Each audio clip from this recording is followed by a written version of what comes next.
Hello guys, today I will discuss set theory, जो कि आपके एग्जाम के लिए सी और सी में फाउंडेशन के लिए बहुत ही सुपर डुपर इजी चैप्टर्स है। इससे एक दो क्वेश्चन आते हैं, बड़े आसानी से you will get the marks. ठीक है, अब देखिए सेट्स क्या होता है, किस तरह से डिफाइन करेंगे वो मैं आपको समझा देता हूं। अब जैसे मैंने कहा सेट्स क्या है, collection of well defined object is called set. अब यहाँ पे वेल डिफाइंड वर्ड बहुत ज्यादा इंपॉर्टेंट है। मैंने कहा set of all student of C student, set of all C student. ठीक है, अब सी स्टूडेंट में या तो मैं स्पेसिफाई करूं कुछ भी कि इंडिया के, ब्रिटिश के, कहीं और के, किसी स्टेट के, किसी पर्टिकुलर सिटी के, तो वो वेल डिफाइंड होगा। ठीक है, अब यहाँ पे देखें, और सेट को हम जो क्या है इंग्लिश अल्फाबेट से रिप्रेजेंट करते हैं। सेट किससे रिप्रेजेंट होता है? कैपिटल इंग्लिश अल्फाबेट से। और उसके अंदर जो नंबर या एलिमेंट्स होते हैं वो इसमें स्मॉल अल्फाबेट से या नंबर से लिख देते हैं। जैसे कि मैंने कहा set of vowels in English alphabet. अब आपको मालूम है ए ई आई ओ यू वोवल्स होते हैं, तो देखो बी फॉर कैपिटल बी से मैंने सेट को रिप्रेजेंट किया है। इसके अंदर जो नंबर है वो स्मॉल अल्फाबेट से रिप्रेजेंट हो रहे हैं। और देखो set of natural numbers, capital से रिप्रेजेंट करते हैं। नेचुरल नंबर 1 से स्टार्ट होते हैं, 1 2 3 4 5, ये आपका सेट ऑफ नेचुरल नंबर्स है। ऐसे set of whole numbers, whole number को W से करते हैं, 0 1 2 3, 0 से स्टार्ट होता है, 0 1 2 3 अप टू इन्फिनिटी तक होता है ये। सेट ऑफ इंटीजर्स I और Z से रिप्रेजेंट होता है। इसमें माइनस नंबर भी होते हैं, प्लस नंबर भी होते हैं और जीरो भी होता है। तो देखो ये इधर मैंने कह दिया -3 -2 -1 ऐसे करके ये चलता रहेगा। ठीक है, ये होता है हमारा सेट्स। अब नेक्स्ट है डिस्क्रिप्शन ऑफ सेट। सेट को हम दो तरह से डिस्क्राइब कर सकते हैं, एक तो रोस्टर और टेबुलर फॉर्म में। ठीक है, रोस्ट, और दूसरा होता है सेट बिल्डर फॉर्म। यहाँ पे क्या होता है, रोस्टर टेबुलर फॉर्म में लिस्टिंग ऑफ एलिमेंट्स होती है। जो कोई नंबर दे दे कि उसने क्या कह दिया हमसे कि जैसे फर्स्ट 10 नेचुरल नंबर बताओ, मैं नेचुरल नंबर के सेट को लिखूंगा और 1 2 3 4 5 अप टू 10 नंबर लिख दूंगा। ये लिस्टिंग ऑफ एलिमेंट्स है। जैसे मैंने एग्जाम्पल यहाँ पे भी दिया है, रोस्टर क्या है, it is described bye listing of elements the set of even natural number ले लिया। इवन नेचुरल नंबर जैसे ई से रिप्रेजेंट कर दिया, और इवन नेचुरल नंबर आपको मालूम है 2 से स्टार्ट होते हैं, 2 4 6 8, ये हो गया। ठीक है, अब दूसरा है सेट बिल्डर फॉर्म। जैसे कि set is described bye characterising property. इसमें मैथमेटिकल लैंग्वेज में रिप्रेजेंट करना होता है सेट्स को। तो जैसे ये कह रहा है set of even natural number. अब इवन नंबर क्या होगा, 2 से मल्टीपल करने पे इवन आता है। तो उसने कह दिया x is such that x belongs to N. X कहां बिलोंग कर रहा है? एन में, नेचुरल नंबर के सेट में। फिर कंडीशन दी इसने x is equal to 2n और n बराबर n। यहाँ पे देखो अगर मैं n बराबर 1 डालूंगा तो हमारा x की वैल्यू क्या निकल के आएगी? 2 आएगी। अगर मैं n बराबर 2 डालूंगा तो x की वैल्यू निकल के क्या आएगी? 4 आएगी। ऐसे ऐसे करके ये सेट जनरेट होगा। ठीक है, ये इसीलिए ये है मैथमेटिकल लैंग्वेज फॉर्म, है ना, लैंग्वेज के फॉर्म में लिखते हैं। जैसे देखिए नेक्स्ट है टाइप्स ऑफ सेट। सबसे पहला है टाइप ऑफ सेट में एम्प्टी सेट, वॉइड सेट और नल सेट। इस सेट के नाम 3 हैं, एम्प्टी बोलो या वॉइड बोलेंगे या नल सेट बोलेंगे। इसका मतलब क्या है, ऐसा सेट जिसमें एक भी एलिमेंट ना हो। A set is said to be empty और नल और void set if it has no element, इसमें एक भी एलिमेंट ना हो। और इसको किस तरह से डिनोट करते हैं? 5 से करेंगे, या इसको मिडिल ब्रैकेट बोलते हैं। ये एम्प्टी रहता है, खाली रहता है, इसमें कोई एलिमेंट नहीं लिखते। तो इस तरह के सेट को हमेशा नल सेट बोलते हैं। ठीक है, जैसे मैंने एग्जांपल दिया कि मैं नेचुरल नंबर की बात करूं और नेचुरल नंबर 5 से 6 में बात करें, तो 5 से 6 में तो कोई नेचुरल नंबर होगा नहीं। इसके बीच में तो या तो 6 या तो हम इक्वल साइन लगाते, है ना, तब हो सकता था। लेकिन इनके बीच में नेचुरल नंबर कोई भी नहीं होगा 5 और 6 के बीच में, इसलिए हमने इसको लिख दिया it is a 5 set. Next है सिंगलटन सेट। ऐसा सेट जिसमें केवल एक एलिमेंट हो वो क्या कहलाता है? Singleton set. A set consisting of single element is called a singleton set. Example मैंने दिया, जैसे मैंने 5 लिख दिया, एक सेट मैंने लिख दिया 5। अब ये 5 भी वैसे ऊपर देखोगे तो आप ये 5 जो है नल सेट है, लेकिन अगर ऐसे लिखेंगे तो नल है। अगर हम इस तरह के ब्रैकेट के अंदर 5 को लिख दिया तो 5 एक सिंबल है, मैथमेटिकल सिंबल है, तो वो एक एलिमेंट का काम करने लगता है, तो ये सिंगलटन सेट बोला जाएगा। ठीक है, डोंट कंफ्यूज, है ना। अब फाइनाइट सेट। फाइनाइट सेट वो सेट है जिसमें हम उसके सेट के एलिमेंट को काउंट कर सकें, ठीक है, या लिस्टिंग कर सकें उनकी, या उनकी काउंटिंग कर सकें। तो अ set is called a finite set if it is either void set, और या तो वॉइड सेट होगा तब भी वो फाइनाइट सेट होगा। एम्प्टी सेट भी फाइनाइट सेट का एग्जांपल माना जाएगा। ठीक है, वॉइड सेट और it's element can be listed और काउंटेड। काउंटिंग किया सके। एग्जाम्पल मैंने नेचुरल नंबर लिया 1 से 10 तक के बीच में, तो हम इनकी लिस्टिंग कर सकते हैं। जैसे 1 से 10 है ना, 1 से लेके 10 तक मैंने लिख दिए इस तरह से। तो ये क्या कहलाएगा? Finite set. अब है infinite set. A set whose element can not be listed. इनके एलिमेंट को लिस्ट यानी बाउंड्री नहीं होती, यानी नो अपर और लोअर बाउंड्री। हम कह सकते हैं नो अपर और लोअर बाउंड्री। जैसे set of all points in plane, plane बहुत बड़ा है, इसमें कहां तक हम लेंगे। जैसे मैंने नेचुरल नंबर ले लिया, आपके नेचुरल नंबर का सेट ले लिया। अब नेचुरल नंबर में क्या है कि अपर बाउंड्री नहीं है, जैसे 1 2 3 4, ये अपर कुछ भी नहीं है, कितने तक चलेगा। तो ये भी एक तरह से नेचुरल नंबर का सेट भी इनफाइनाइट सेट है। इंटीजर का सेट भी इनफाइनाइट है। देखो इंटीजर में मैं क्या करूंगा, जैसे कि ये लोअर बाउंड्री भी नहीं है, माइनस नंबर कितने भी आ सकते हैं, तो -3 -2 -1 0 1 2 3 ऐसे से करेंगे, तो ये भी इनफाइनाइट सेट का एग्जांपल है। अब देखिए नेक्स्ट है कार्डिनलिटी और ऑर्डर ऑफ ए सेट।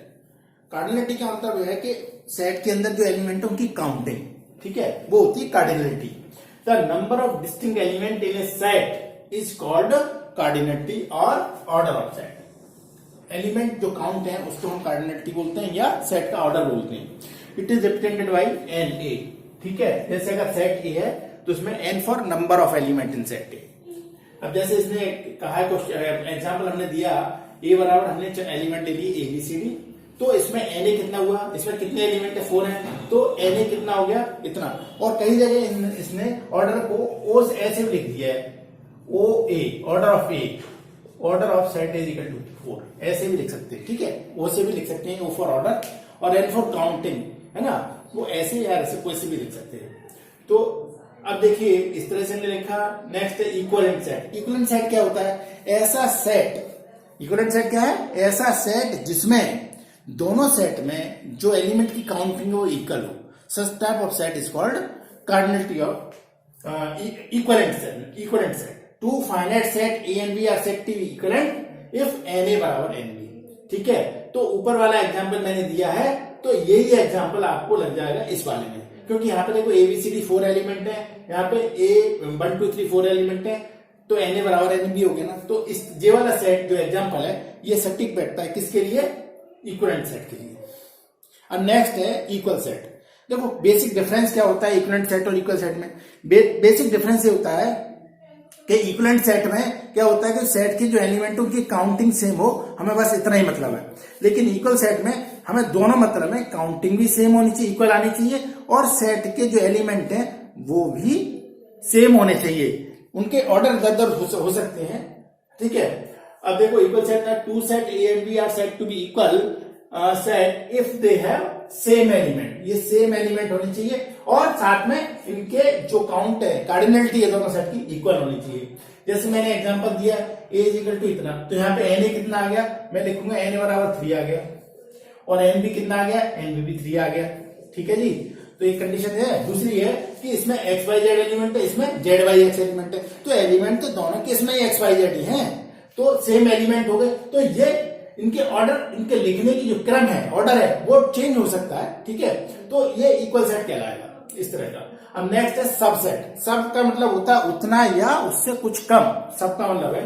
तो if every element of set A is also an element of set B, सेट का हर एलिमेंट, सेट ए का हर एलिमेंट सेट बी में होना चाहिए, है ना, then A is called subset of B. तो हम उसको ए का सबसेट बोलते हैं। We can write A is contained in B as A is less than equal to B और A is the subset। Subset का साइन ही होता है, ठीक है। अब यहाँ पर अगर A सबसेट है तो B कैसे कहलाएगा? B हो जाएगा सुपर सेट, क्योंकि वो बड़ा है, तो B is the super set. हम ऐसा भी कह सकते हैं, अगर A सबसेट B का है तो B is the super set of A। तो सुपर सेट को हम उल्टा जो लगाते हैं ना, वो फिर हम ऐसे लगाते हैं, ये कहलाता है B is the super set of A, ठीक है। हम ऐसे लिखते हैं।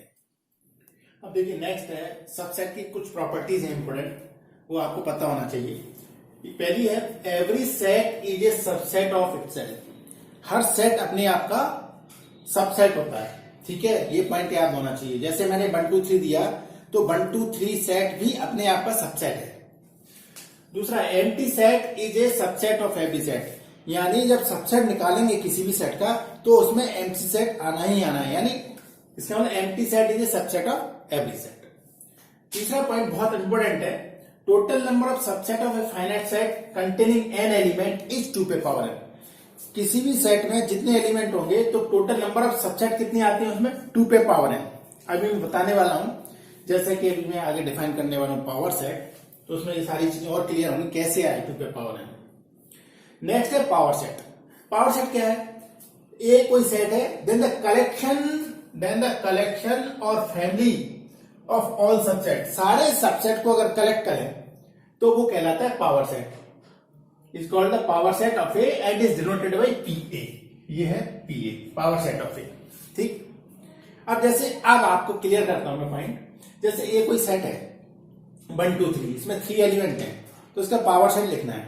तो इसको पावर सेट कैसे लिखते हैं? मैंने जैसा कि बताया कि 5 तो इटसेल्फ ही सबसेट है, the empty set is a subset of every set. तो देखो 5 हर सेट का आता ही आता है। दूसरा, फिर देखो इसमें 1 ले लिए एक एलिमेंट, 2 ले लिया एलिमेंट और 3 ले लिया, ऐसे लिख सकते हैं। 1 2 ले लिया, ये भी सबसेट है। 2 3 ले लिए, ये भी सबसेट है। 1 3 ले लिए, ये भी सबसेट है। और देखो 1 2 3 ले लिए, ये भी अपने आप अपने सेट का सबसेट है। तो देखो पहली प्रॉपर्टी ये कह रही है every set is a subset of set. हमने कौन सा सेट लिया? 1 2 3, तो ये भी एक अपने आप का ही सबसेट है। दूसरी प्रॉपर्टी है that the empty set is a subset of every set. तो देखो एम्प्टी सेट सबसेट में आ गया। और तीसरा क्या कह रहा है? Total number of subset of finite set containing 2 पे पावर n एलिमेंट होते हैं। अब देखिए यहाँ पे कितने एलिमेंट है साहब? 3 एलिमेंट। 3 एलिमेंट है तो नंबर ऑफ सबसेट कितनी होनी चाहिए? 2 पे पावर 3 मीन्स 8। अब देखिए काउंट करो, 1 2 3 4 5 6 7 8, 8 हो गए। इस तरह से अगर मैं आपको एक एग्जांपल और दे देता हूं, सपोज मैंने कोई एक सेट बी दे दिया जिसमें 2 एलिमेंट ले रहा हूं मैं, एक तो एक एलिमेंट और ये दूसरा एलिमेंट। अब यहां से थोड़ा सा देखेंगे, ये 2 एलिमेंट ले लिए, इसका पावर सेट लिखना है तो कैसे लिखेंगे? पीबी। देखो 5 होगा, 1 एक एलिमेंट का काम करेगा और दूसरा ये भी एक एलिमेंट का काम करेगा, इसको डबल ब्रैकेट लग जाएगा। ठीक है, और तीसरा ये अपने आप में पूरा का पूरा सेट, ये भी ये पूरा सेट है तो इसका पूरे का सबसेट हो गया ये। तो यहाँ पे इसमें कितने एलिमेंट आएंगे? इसमें 2 एलिमेंट है तो टोटल नंबर ऑफ सबसेट कितने आएंगे? 2 पे पावर 2 मीन्स कितने हो जाएंगे? 4। देखो आ रहे हैं ना 4, 1 2 3 4, इस तरह से कहेंगे। अब नेक्स्ट है यूनिवर्सल सेट। यूनिवर्सल सेट क्या होता है? देखो यूनिवर्सल सेट सभी सेट का एक तरह से, यूनिवर्सल सेट से बड़ा कोई भी सेट नहीं हो सकता। सारे सेट का मिक्सचर हो गया, सारे सेट उसके अंदर आएंगे।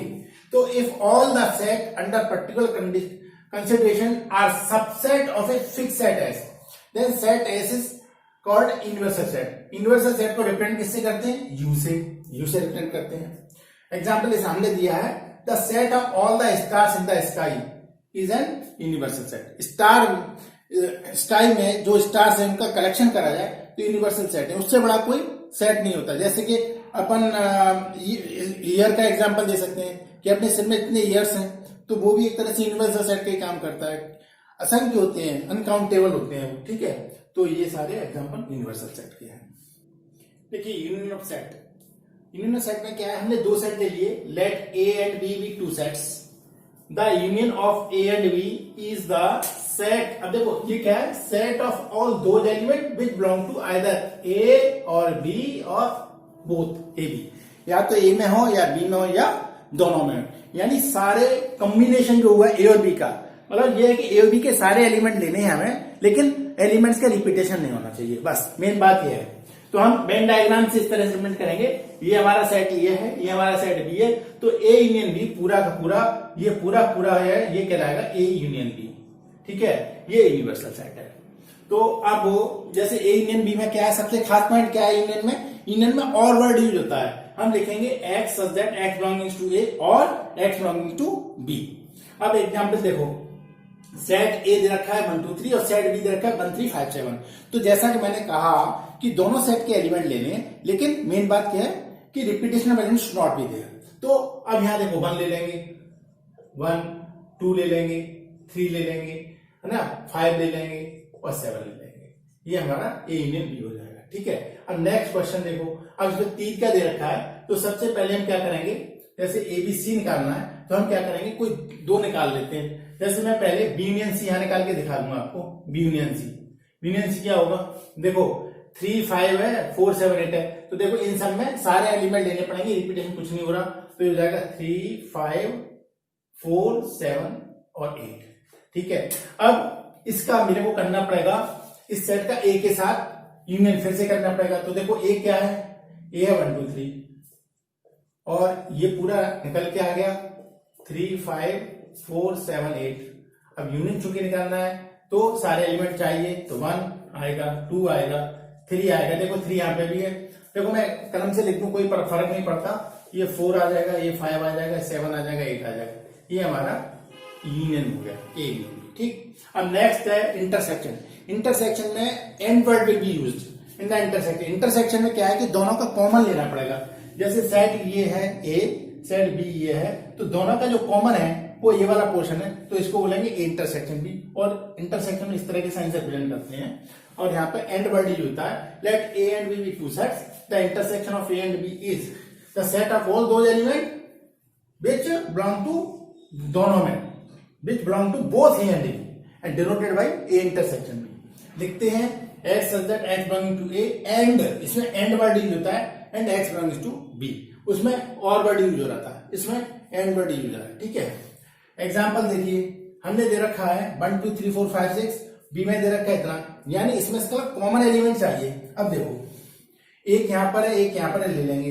यहां पर 2 है, 2 नहीं है तो नहीं लेंगे। यहां पर 3 है, ले लेंगे। और 4 5 6 यहां पर है और ये है ही यहाँ पर, तो इसका मतलब इंटरसेक्शन इसका क्या आ गया, ये इसका इंटरसेक्शन आ गया। अब देखिए डिस्टेंट सेट क्या होता है। डिस्टेंट सेट यानी there are no connection between two sets, it's called distant. जैसे सेट ये है, सेट भी ये वाला है, तो इन दोनों में कोई कनेक्शन नहीं है, कोई ओवरलैपिंग नहीं है, कोई कटिंग नहीं है, तो इस तरह को डिस्टेंट सेट कहते हैं। अब इसमें कैसे डिफाइन किया है, दो सेट डिस्टेंट कहलाएंगे कब, जब इनका ये क्या नाम है इंटरसेक्शन नल सेट बन जाए। कोई कॉमन एलिमेंट नहीं है इसलिए नल सेट आना चाहिए। जैसे मैं एग्जांपल दे रहा हूं, जैसे 1 2 3 4 5, इसमें 7 8 9 है, तो इंटरसेक्शन में इसमें कोई कॉमन आ रहा है। देखो यहाँ पे 1 2 3 4 5 है और यहाँ पे 7 8 9 है, तो इसमें कोई कॉमन एलिमेंट नहीं है, तो इस केस में इंटरसेक्शन भी कितना आएगा, 5 आएगा। तो इसका मतलब ये ए और बी कैसे सेट कहलाएंगे, डिस्टेंट सेट। अब नेक्स्ट है डिफरेंस ऑफ सेट। दो सेट का डिफरेंस देखिए, let A and B be two sets, the difference of A and B. Difference को कैसे लिखते हैं, डिफरेंस को हम लिखते हैं a माइनस बी से। कैसे लिखते हैं, a माइनस बी से। डिफरेंस को a माइनस बी से लिखते हैं। The set of all those element of a which do not belong to b। ऐसे नंबर जो a में तो हो b में ना हो, वो लेंगे a माइनस बी में। और अगर b माइनस से होता तो क्या करते, ऐसे एलिमेंट लेने थे जो b में होते लेकिन a में नहीं। अब a माइनस बी को कैसे डिफाइन करेंगे, x a में तो बिलोंग कर रहा है लेकिन b में बिलोंग नहीं कर रहा। तो इसका दूसरा हम ऐसे भी लिख सकते हैं, a minus B equal to a intersection b dash. Dash represent करता है कॉम्प्लीमेंट को, मैं आगे बताने वाला हूं। अब जैसे हमने एक एग्जांपल दिया 1 2 3 4 5 6 7, दो सेट दे रखे हैं। अब हमें a माइनस बी निकालना है, इसका मतलब वो एलिमेंट लेने हैं जो a में तो हो लेकिन b में नहीं हो। तो a में 1 है, a में 1 है, 2 है ना, b में 3 है, 4 है, 5 है a में, b में 6 है, 7 है। तो इसका मतलब क्या हो गया, ये हो गया a माइनस बी। ऐसे एलिमेंट लेने जो a में हो b में नहीं होने चाहिए। ठीक है, तो ये हो गया, b वाले सारे एलिमेंट मैंने निकाल दिए। अब जैसे b माइनस से निकालना है, तो अब ऐसे एलिमेंट लेने जो b में हो a में नहीं हो। b में क्या क्या है, देखो जो a में नहीं हो, देखो 3 इसमें भी है, इसमें भी नहीं ले सकते, 6 इसमें भी है, 7 इसमें भी है, तो 8 और 9 दो ऐसे बचे जो कि a में नहीं है, तो ये हो जाएगा b माइनस ए। नेक्स्ट है symmetric difference of two set. दो सेट को सिमेट्रिक डिफरेंस कब कहते हैं, let A and B be two set, the symmetric difference of set A and B. Symmetric difference दो सेट का क्या कहलाता है, ये होता है, देखो ये a minus B union b minus A, इसको सिमेट्रिक डिफरेंस बोलते हैं। और इसको डिनोट करते हैं हम a डेल्टा फाई से, a डेल्टा b से, इसको डेल्टा बोलते हैं। और वेन डायग्राम से मैं समझाऊं तो देखो ये हमारा a सेट है, ये b सेट है, तो ये शेडेड वाला रीजन है ना, ये a माइनस बी है, और ये इधर ये शेडेड वाला रीजन है तो ये b माइनस ए। इसका मतलब क्या रहा कि इसने इन दोनों सेट्स में से क्या निकाल दिया, a इंटरसेक्शन b निकाल दिया। ठीक है, तो a इंटरसेक्शन b निकाल दिया तो क्या कहलाएगा वो, डिफरेंस ऑफ सिमेट्रिक डिफरेंस। अब जैसे ए डेफिनेशन देखो, ए सिमेट्रिक रेफरेंस बी को ऐसे लिखा, हम कह सकते हैं कि ऐसे एलिमेंट जो मतलब ए और बी कॉमन ना हो, कॉमन नहीं है, अनकॉमन एलिमेंट को लिख दो। जैसे कि अब ये कह रहा है 1 2 3 4 5 6 7 8 है, और इसमें कह रहा है 1 4 5 6 8 9 10। अब यहां देखो जो कॉमन नहीं हो वो एलिमेंट लिखनी है, जो कॉमन नहीं हो। तो देखो एक कॉमन है, नहीं लिख सकते, 2 इसमें है, उसमें नहीं है, लिखेंगे, 3 इसमें है, लिखेंगे, 4 देखो इसमें है, नहीं लिखेंगे, 5 इसमें नहीं लिखेंगे, 6 इसमें नहीं लिखेंगे, 7 लिख देंगे, 7 लिख देंगे, और 8 है, नहीं लिखेंगे, 9 लिखेंगे, 10 लिखेंगे। ये हो गया 8 सिमेट्रिक रेफरेंस डी। नेक्स्ट देखो complement of set. Complement set का क्या होता है, हमने यूनिवर्सल सेट पढ़ा होल, तो you be the universal set and let A be the set such that A is subset of universal set and it is denoted by. हम complement set को, किसी सेट को इसके डैश से या ऐसे लिखते हैं एसी, ठीक है। तो एसी का मतलब क्या हुआ, यूनिवर्सल सेट में से अगर वो वाला सेट सब्ट्रैक्ट करते हैं तो हमारा कॉम्प्लीमेंट ऑफ सेट आता है। अब इसका मतलब है एक्स यू में तो बिलोंग कर रहा है, लेकिन एक्स ए में बिलोंग नहीं कर रहा। वेन डायग्राम से समझिए, जैसे ये सेट ये है और ये पूरा का पूरा यूनिवर्सल सेट है, तो अगर पूरे यूनिवर्सल सेट में से ए सेट को निकाल दूं तो ये क्या हो जाएगा, ए डैश, जो मैंने डॉटेड बनाया ना, ये कॉम्प्लीमेंट ऑफ सेट, ठीक है। ये होता है अपना कॉम्प्लीमेंट ऑफ सेट। अब नेक्स्ट है डिमॉर्गन्स लॉ। डिमॉर्गन्स लॉ बहुत अच्छा है, बहुत इंपॉर्टेंट है एग्जाम पॉइंट ऑफ व्यू से। ए and be any two set है, डिमॉर्गन्स में क्या होता है, देखो ए यूनियन बी का डैश लगाया, जब इसको ओपन करेंगे तो यूनियन और इंटरसेक्शन आपस में इंटरचेंज हो जाते हैं, तो ये हो जाएगा ए डैश इंटरसेक्शन बी डैश। देखो यहाँ यूनियन था, यहाँ यूनियन था, तो ओपन करने पर ये इंटरसेक्शन बन गया, ए और बी में डैश लग गया। अब दूसरा है A B A intersection B dash, तो A dash union B dash बन गया, यानी डिमॉर्गन्स लॉ में यूनियन और इंटरसेक्शन आपस में चेंज हो जाते हैं। अब नेक्स्ट प्रॉपर्टी है, बहुत इंपॉर्टेंट फॉर्मूला है, एबीसी 3 फाइनाइट सेट है, तो ये फॉर्मूला में बहुत यूज होगा, बहुत सवाल इस पर करेंगे। तो एन ए यूनियन बी बराबर होता है N A plus N B minus N A intersection B. ये बेसिक फॉर्मूला है, you have to learn it. Now N A union B is equal to N A plus N B, कब, किस condition में, जब A और B अगर distant set है, distant set है, तो उस केस में क्या होगा, एन ए इंटरसेक्शन बी 0 होगा, यानी ए इंटरसेक्शन बी 5 सेट होगा, इंटरसेक्शन भी 5 सेट होगा, तो उसमें नंबर ऑफ एलिमेंट 0 होंगे, इसलिए एन ए इंटरसेक्शन भी 0 हो जाएगा। तो यहां अगर 0 रख दें तो ये वाला रेट बन जाएगा।